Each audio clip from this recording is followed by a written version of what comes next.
Gemini just did something that sounds boring but is actually kind of a power move for creators.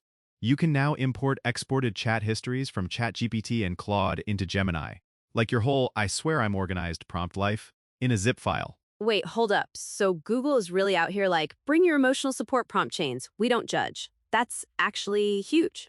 Exactly. It's showing up as import AI chats in Gemini, and the current flow is old school. You export from ChatGPT or Claude, then you upload that export into Gemini.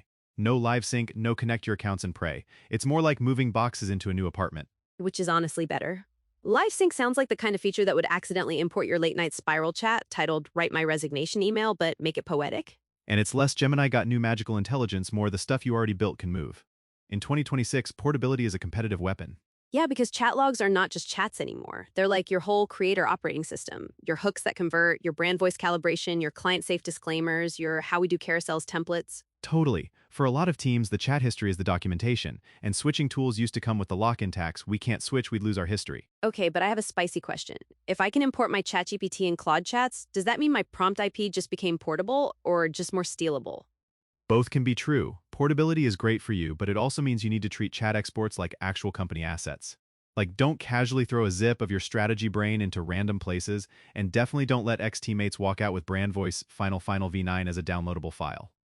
So like, this is the moment where creators need basic ops hygiene, permissions, retention rules, maybe even redacting certain threads before import. Yup, and also being realistic about what imports actually do. Early hands-on takes are pretty clear.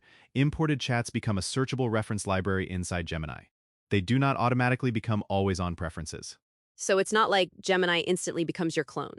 Right. Imported does not mean internalized. It's more like, here's your archive, you can browse it, search it, and reuse it. That's still valuable. I'm also wondering how messy this is in practice. Are we getting clean thread structure and metadata, or is it just a giant Control-F junk drawer with delusions of grandeur? The grounded expectation is text transfers well. Thread structure can be mixed. Attachments and media are the fragile part, and memory behavior is not automatic. So if your best workflow involves screenshots, files, and weird multimodal experiments, you're going to want to spot check what actually came through. Which is so real. Because my Claude chats are like, here's a PDF, here's a brand deck, here's a table, now please don't break. And then half the time it breaks anyway. Exactly. But even if it's just text, that's still your best prompt chains, your iteration logic, and your decision trails. Like the stuff you need when a client goes, "Why did we choose this angle?" And you're like, "Because Pastius tested 7 versions and this one didn't get us sued." Okay, that is such a thing. I feel like the first real-world reason people use imported archives is legal and approvals receipts, not even creativity.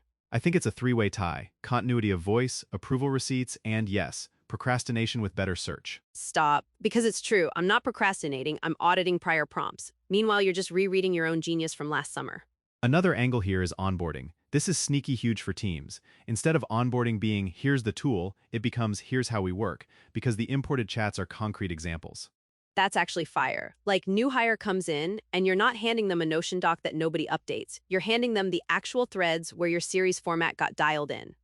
And it fits with Google's whole vibe lately, Gemini becoming more operational, not just chatty. Remember the Ask Plan Act push? More workflow, less novelty? Yeah, and honestly, the whole ecosystem has been trending that way, like CapCut pulling Cedent's text to video into the timeline. Same energy. The point is not that the model exists, it's that it lives where you already work. Exactly. The war is being fought in friction. Fewer tabs, fewer exports, fewer download, re-upload, rename file, final. Speaking of friction, can we talk about the fact that prompts don't behave the same across models? Because people are going to import their God prompt from ChatGPT and then be mad that Gemini doesn't react the same. 100%. Import preserves content, not identical behavior. Think of it like moving a recipe between kitchens. Same ingredients, different oven. You'll probably need a translation pass. Which is why I'm like, if you're a creator, the move is to treat imported chats as playbooks, not as this will magically run again. You still refine. Yup, and you curate. Because if your history is chaos, importing it just relocates the chaos. Okay, but also, chaos is kind of the creator brand. True, but there's creative chaos, and then there's, "I cannot find the prompt that generates my sponsored segment structure and I'm sweating." Wait, I have one more thought. This portability thing. It's basically vendor shopping with your entire brain in a zip file. Who owns the strategy hiding in those threads? It depends. If it's your personal stuff, it's your asset.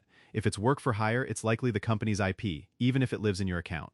Teams need policies now because chat logs have become production artifacts. And if you're freelance, maybe don't mix clients inside one assistant account like it's a group chat. Exactly. Separate workspaces, separate exports, clean boundaries. It's not paranoia, it's just adulting. Ugh, fine, responsible, whatever. Also, quick ecosystem check before we wrap.